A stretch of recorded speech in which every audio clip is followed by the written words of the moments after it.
This next comment / question coming in from Ingvar kind of leads us into what Chris was talking about previously with a lot of the stuff that he's working on at Spear Addicts. So, Chris, we'll turn it over to you in regards to what are some of the metrics you're working on, what's going to be available there on your platform.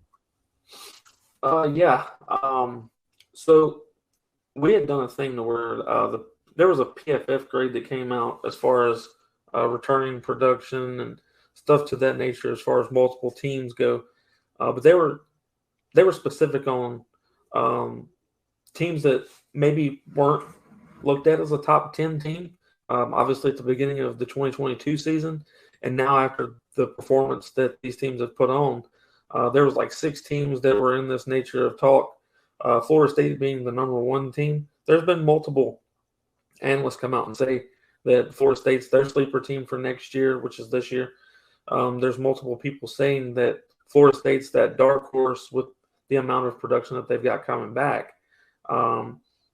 Different metrics off of different, you get different numbers, but they're all relatively close to the 81 to 84% of returning on offense, 78% to 80% on defense is returning production.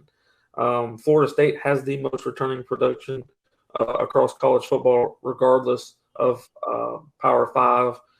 Across the complete nation, Florida State is still at the top of that mountain. They have the most returning production, regardless of what analytics that you use. Florida State has, obviously, Johnny Wilson's coming back. He had a couple of 200-plus games this year. You've got Trey Benson that's coming back that almost had 1,000 yards in the regular season. You've got Lawrence Philly. I mean, I can keep naming them, but that's the return of production. So what you do is on the offense side of the ball is you take how much offense production did they put on the field, how many touchdowns did they have, how many yards that they have receiving or rushing, stuff to that nature. And then when you turn it back over to the defensive side, you base that off of how many tackle for loss, or how many sacks, interceptions, interrupted passes, etc. So you put all of those things together, and that's what basically gives you the evaluation back, stating that this amount of production is coming back for your team, because this was, let's say Tatum Bethune for matter, was the leader in tackles for loss, and he had, let's just say 27, which is a lot. But let's say that he did, then he's returning. That means that 29.3% of your returning tackle for loss is coming back. So then you go across the board with who's coming back and what they were able to produce last year. So that's how you come up with that number. And I think that depth for Florida State is the biggest reason of production, because of the returning players on top of the guys that are behind them that are also returning that didn't move on somewhere else.